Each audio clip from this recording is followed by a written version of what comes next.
The last entry in the journal is dated February 24th, 1991. After that, the pages are blank.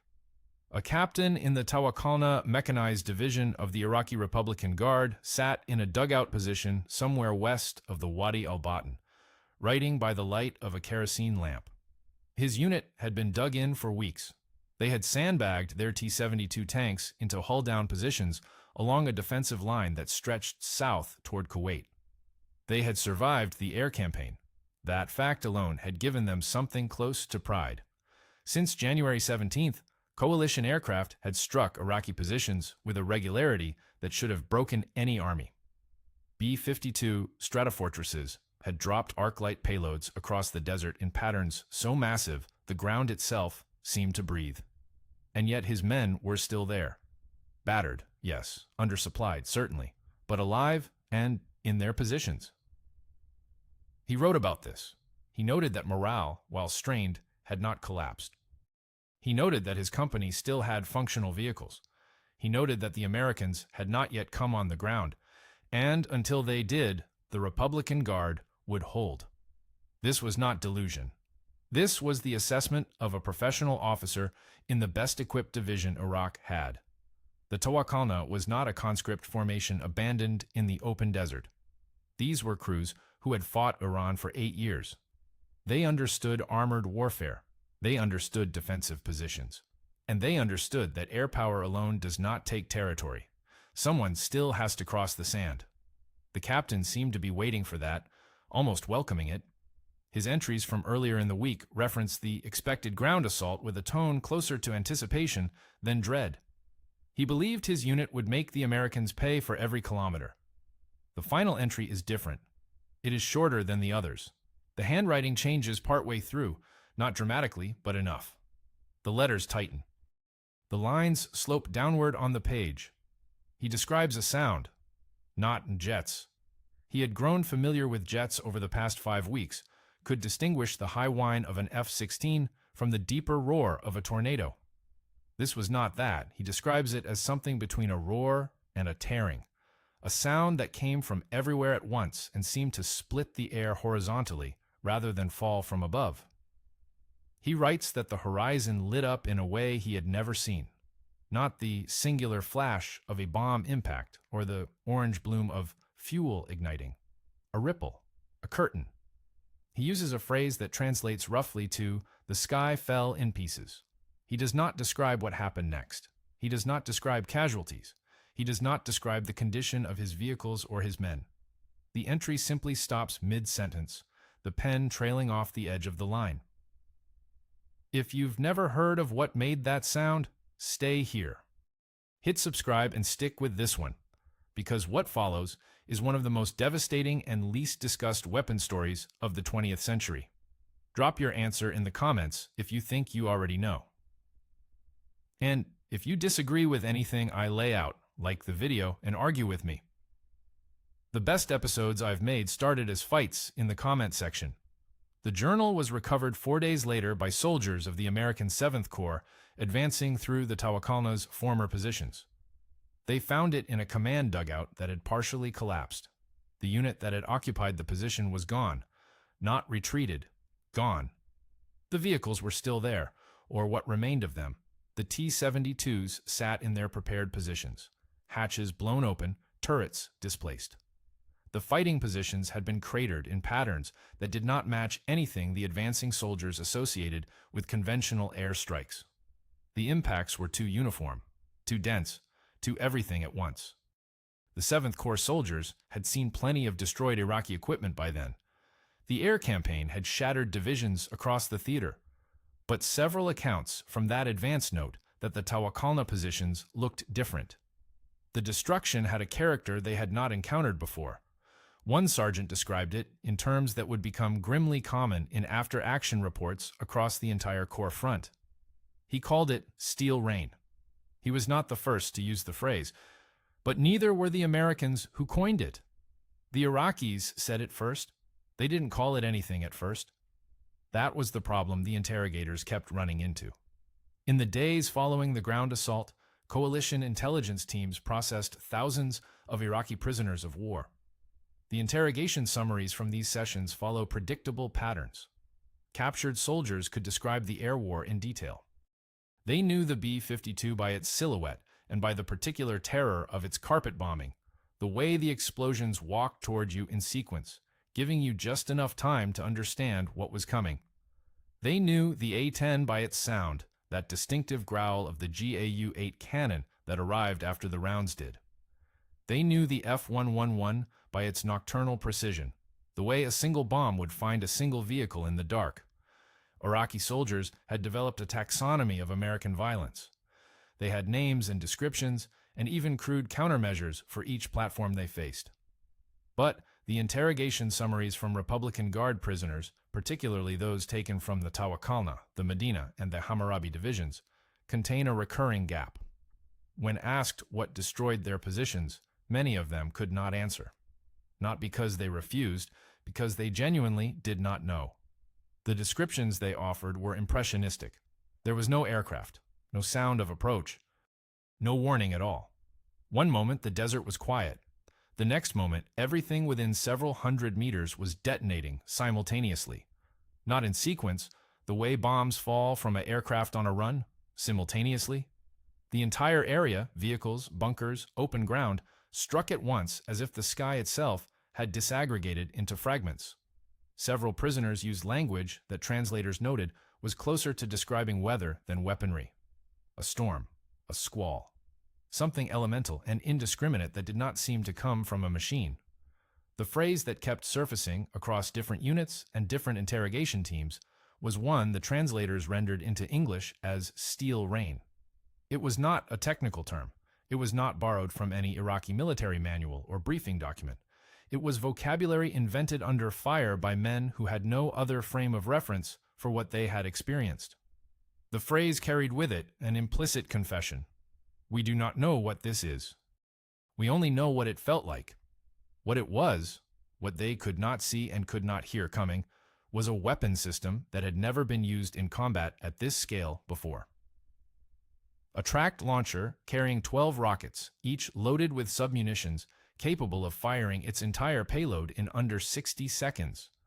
A single launcher could saturate an area the size of several football fields.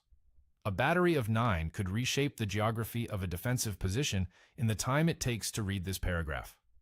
But those numbers, by themselves, do not explain the reaction.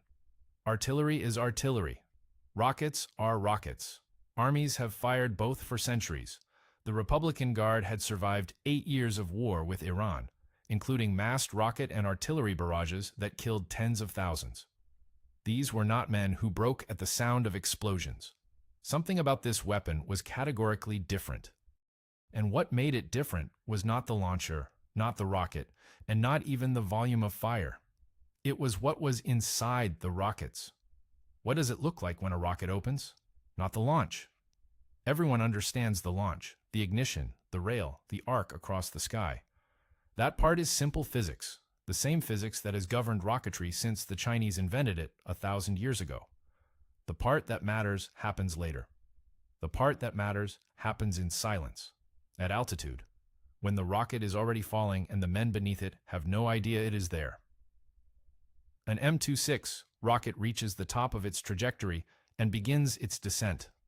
At a predetermined altitude, the casing separates. Not explosively, mechanically. The skin of the rocket peels away, and what emerges is not a single warhead but a cloud. 644 individual submunitions, each one designated M270, each one a dual-purpose, improved conventional munition. A small shaped charge wrapped in a scored steel body designed to fragment on impact. They disperse in a pattern governed by the rocket's spin and velocity, spreading across the sky in a widening cone that, from the ground, would look like nothing at all. There is no visual signature.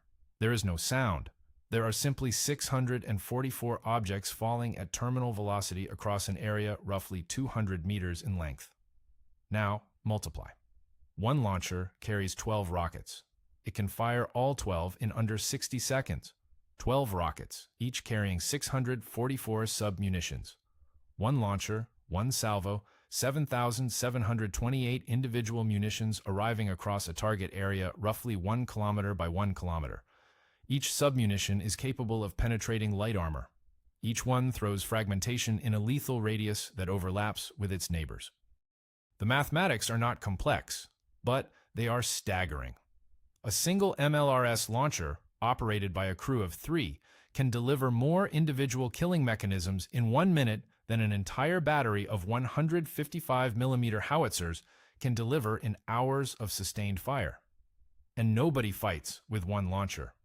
The standard MLRS battery in Desert Storm fielded 9 launchers. A battalion volley, all 9 firing simultaneously, delivered nearly 70,000 submunitions onto a target area in under a minute. 70,000. Not bullets, which require a shooter to aim each one. Not bombs, which require a pilot to fly over the target.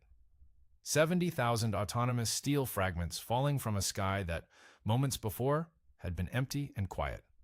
No engine noise, no contrails, no warning whatsoever.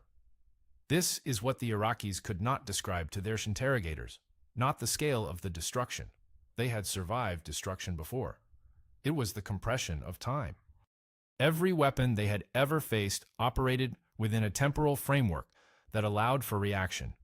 A B-52 flying at altitude could be heard. Its bombs fell in sequence, each detonation a fraction of a second after the last. The pattern walking across the ground in a way that gave a man, if he was fast, if he was lucky, the narrowest window to move. An artillery barrage built over minutes, rounds arriving in 1s and 2s before the full weight of fire developed. Even the A-10's gun run lasted several seconds, enough time to register the sound and throw yourself flat. The MLRS removed all of this. It collapsed the interval between nothing and everything to 0. A man standing in an open position would experience absolute silence, followed by absolute saturation, with no moment in between that could be called a warning. The cues that Iraqi soldiers had spent 5 weeks learning, the sound of engines, the whistle of falling ordnance, the rhythm of sequential impacts, were worse than useless. They were trained responses to a problem that no longer existed. The MLRS was not a faster version of artillery. It was a different category of event. The 18th Airborne Corps artillery commander would later call it the biggest killer on the battlefield. He was not speaking loosely. During the 100 hours of the ground war, coalition forces fired over 17,000 MLRS rockets. Across the entire theater, from the Wadi al-Batin to the Western Desert, MLRS batteries operated continuously, firing missions that had been pre-planned against identified Republican Guard positions and impromptu missions called in by maneuver commanders who encountered resistance. The volume was unprecedented in the history of rocket artillery. Not since the Soviet Katyusha barrages of the Second World War had any army employed massed rocket fire at this scale, and the Katyusha carried a single warhead per rocket. The comparison is arithmetic, not tactical. In tactical terms, nothing compared.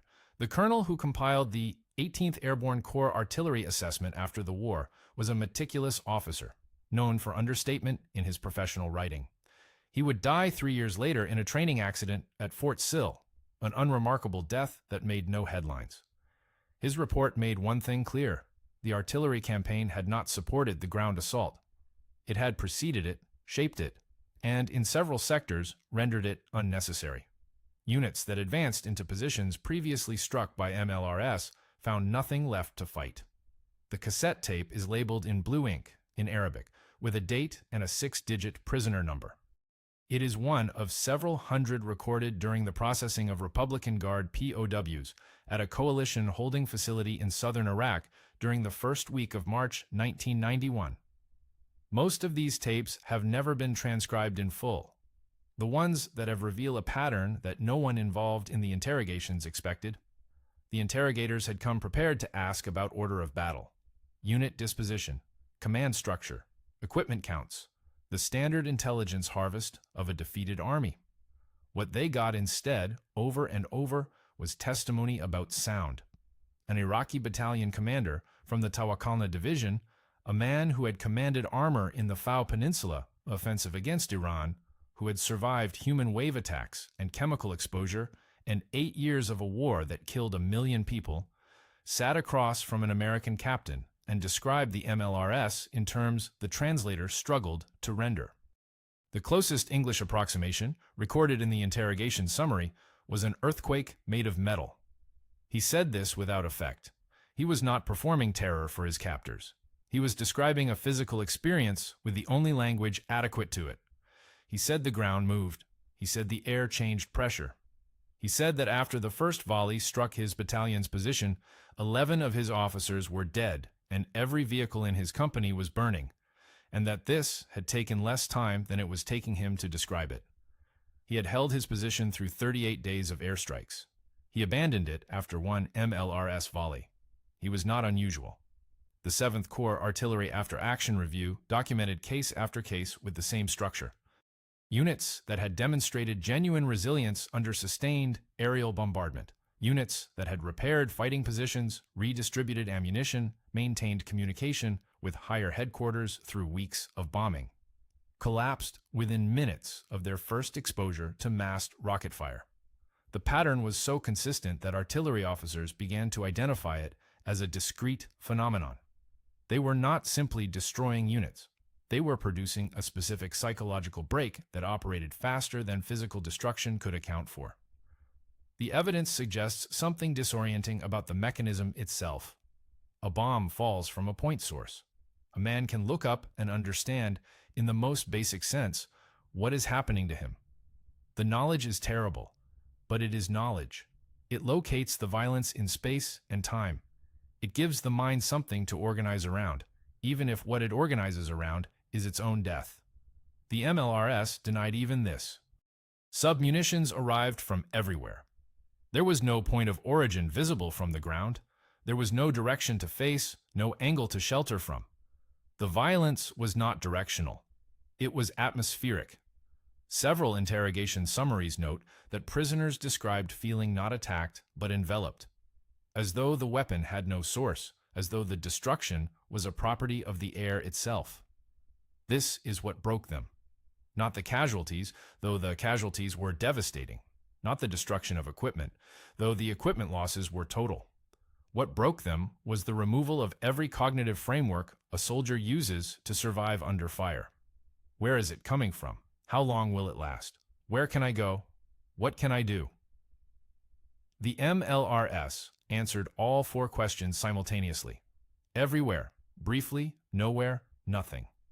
Coalition forces began to document instances of Iraqi units surrendering to the sound alone.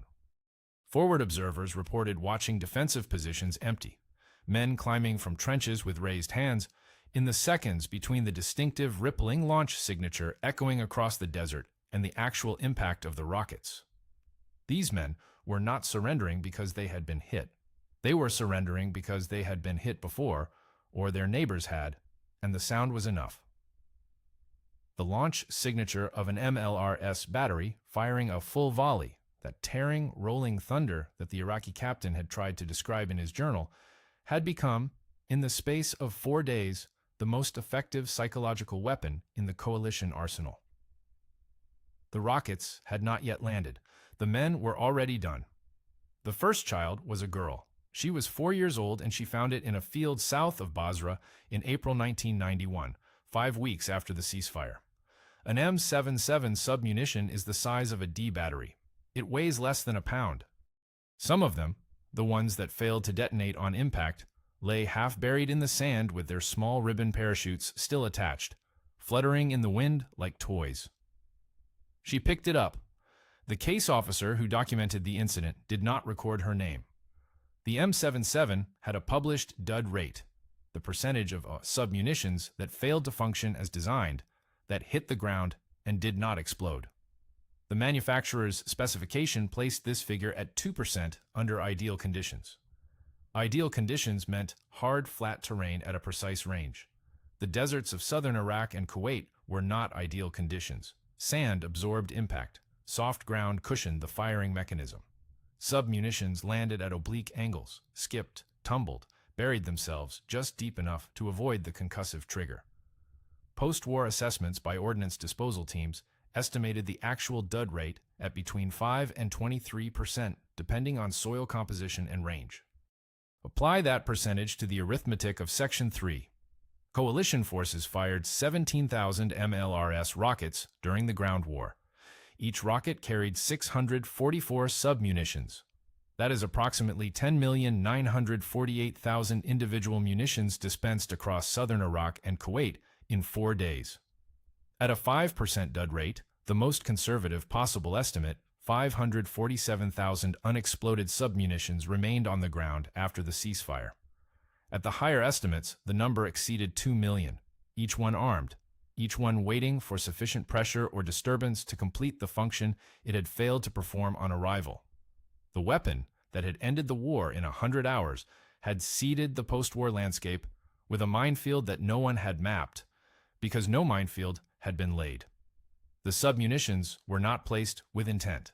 They were scattered by ballistics, dispersed across thousands of square kilometers in patterns that corresponded to no grid, no record, no plan. Ordnance disposal teams could not clear what they could not predict. They walked the desert in lines, shoulder to shoulder, eyes on the ground, and what they found was governed entirely by chance. Coalition soldiers died. An American sergeant from the 82nd Airborne lost both legs to an M270 in the first week after the ceasefire. British sappers clearing routes into Kuwait City reported finding submunitions in densities that exceeded anything in their training. Hundreds per acre in some areas, mixed with the debris of destroyed vehicles and collapsed positions, indistinguishable from the ordinary wreckage of war until you stepped on one. And then the civilians came back. Kuwaiti families returning to farms south of the city. Iraqi shepherds moving livestock through land that had been a battlefield 6 weeks prior. Children, always children, drawn to small, bright objects in the dirt. The International Committee of the Red Cross documented casualties steadily through 1991, 1992, 1993. The numbers never spiked. They accumulated. A limb here, a death there. The quiet, persistent arithmetic of a weapon that had performed its tactical function beyond anyone's expectations and then continued performing it without guidance or intent on whatever touched it next. The steel rain had stopped falling. It had never stopped landing. The journal is still in a climate-controlled storage facility at Fort Leavenworth, cataloged with several thousand other captured documents from the theater. It has been referenced twice in published scholarship. Once in a 1994 monograph on Iraqi defensive doctrine, once in a broader study of coalition artillery effectiveness completed at the School of Advanced Military Studies in 1997. Neither author noted the detail that matters most. The last entry is dated February 24th.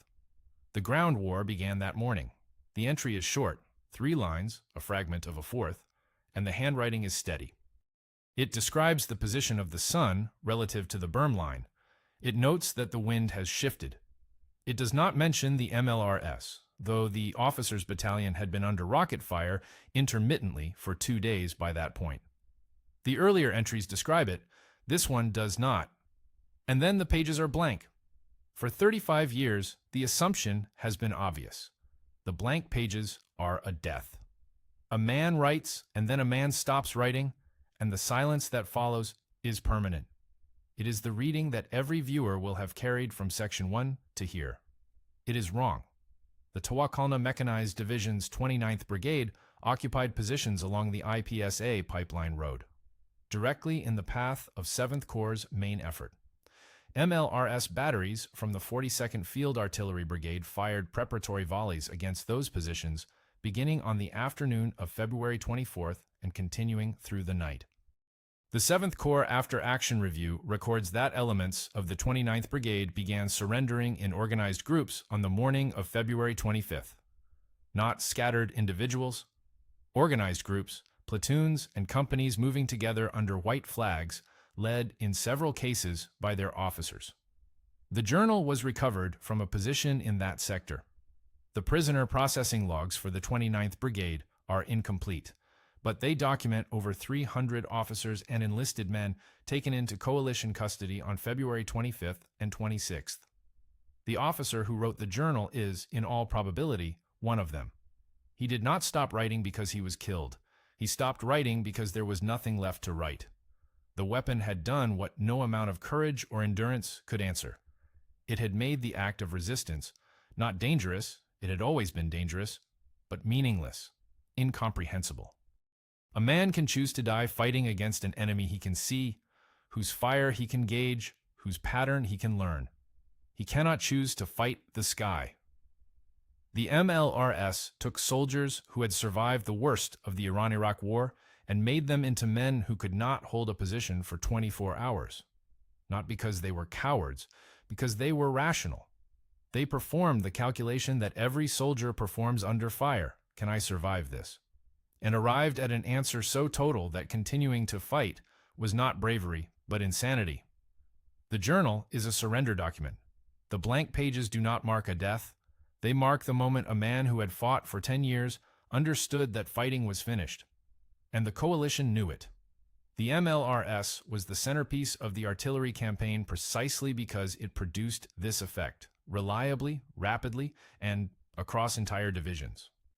It broke the Republican Guard, the best trained, best equipped force in the Iraqi military, in less than 72 hours.